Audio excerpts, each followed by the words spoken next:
Washington, D.C., like St. Petersburg, Brasilia, and Canberra, was designed to be a capital.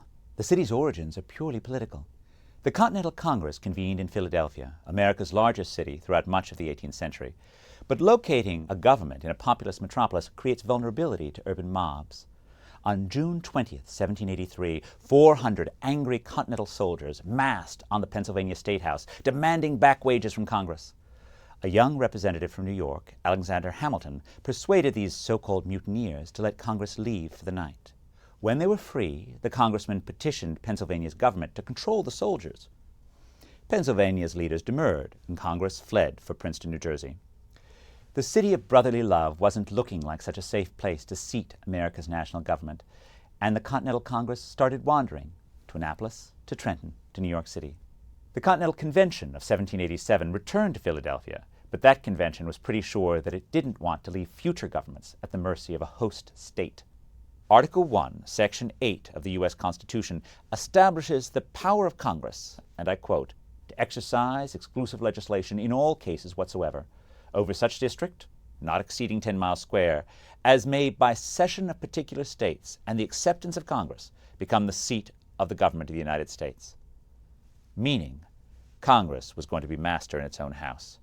But where was the capital going to be? Nations, whether kingdoms or republics, all spend disproportionately near their capitals. Proximity to the capital was going to be a plum because of that local spending, because of local prestige, because it would be easier for nearby residents to come to the capital either to serve in government or to lobby the government for their own ends. Consequently, America's rural representatives didn't want the capital to go to some pre-existing metropolis. America's southern leaders didn't want a capital in the north. In the famed Compromise of 1790, which appears in song in the Broadway musical Hamilton, Alexander Hamilton, Thomas Jefferson, and James Madison agree that the nation will assume the debts of the states, and those debts were larger in the north, in exchange for locating the capital south of the Mason-Dixon line. The Residence Act of 1790 gave President Washington the power to supervise the creation of a national capital on the Potomac, conveniently located near Washington's own plantation at Mount Vernon. As a sop to Pennsylvania, Philadelphia would serve for the next decade as America's temporary capital. 10 miles square. It actually means a 100-square-mile diamond, 10 miles on each side. Washington and his surveyors chose land that included older towns, Georgetown in Maryland, Alexandria in Virginia, and that wasn't by chance. Georgetown is on the Potomac River's fall line, the furthest navigable point on the waterway, and locating Washington on the fall line gave the city as much access as possible to America's interior, while still providing a path by water to the ocean. As the former president of the Potomac Canal Company, George Washington had long dreamt of creating a watery route from the ocean to the American West. A prime Potomac location meant that his city, his capital, might become the hinge of a great waterway. The capital of the new republic wasn't going to be some haphazard affair.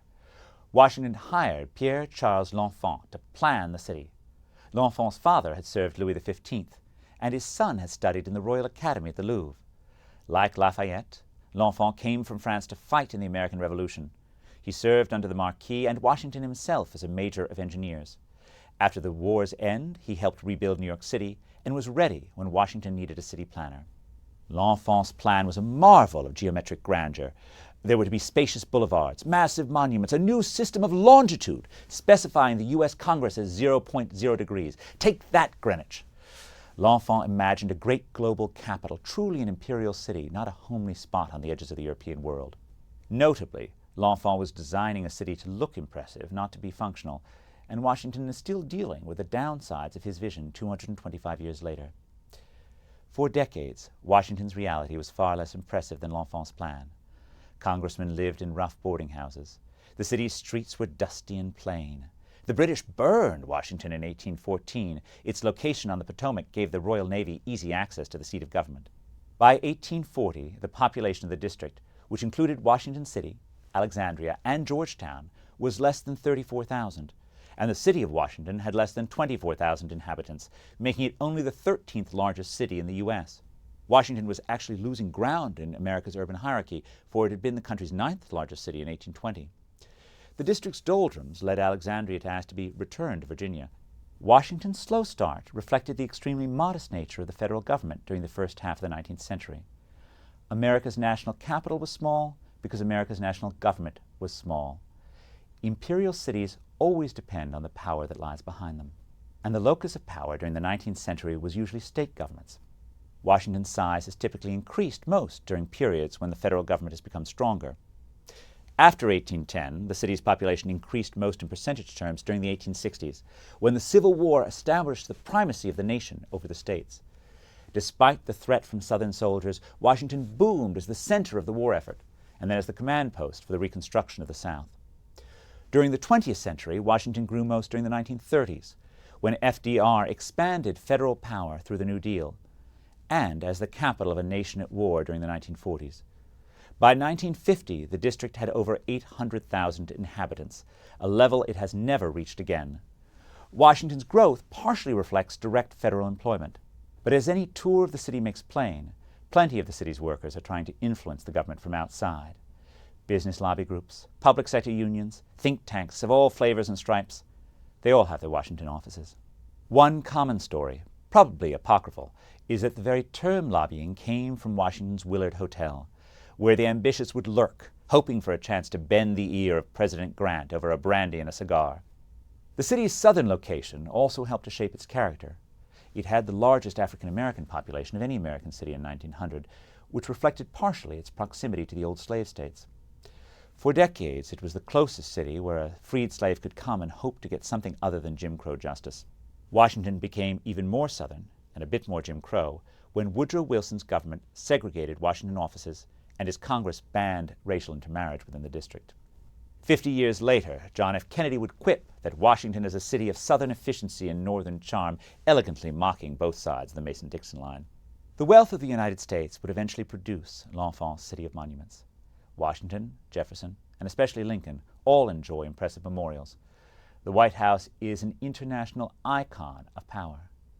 Washington's residents benefit from a free zoo, with pandas courtesy of Sino-US diplomacy, and free museums. Few residents even realize that these benefits reflect taxes paid in Kansas and California. The wealth of Washington, D.C. is not the unchecked largesse of an Augustan imperator. America's government is designed to empower states endowed with plenty of senators per capita, and to disempower the capital, which has no senatorial representation. The founders, after all, knew that spending would disproportionately go to the capital. Empowering its residents in elections could mean even more spending that favors Washington, D.C. Although those who emphasize that it seems deeply unfair to disenfranchise Washington residents who pay taxes and fight for their country also make a fair point. In the past decade, Washington has had a remarkable resurgence. Partially, this success reflects the counter-cyclical nature of the D.C. economy.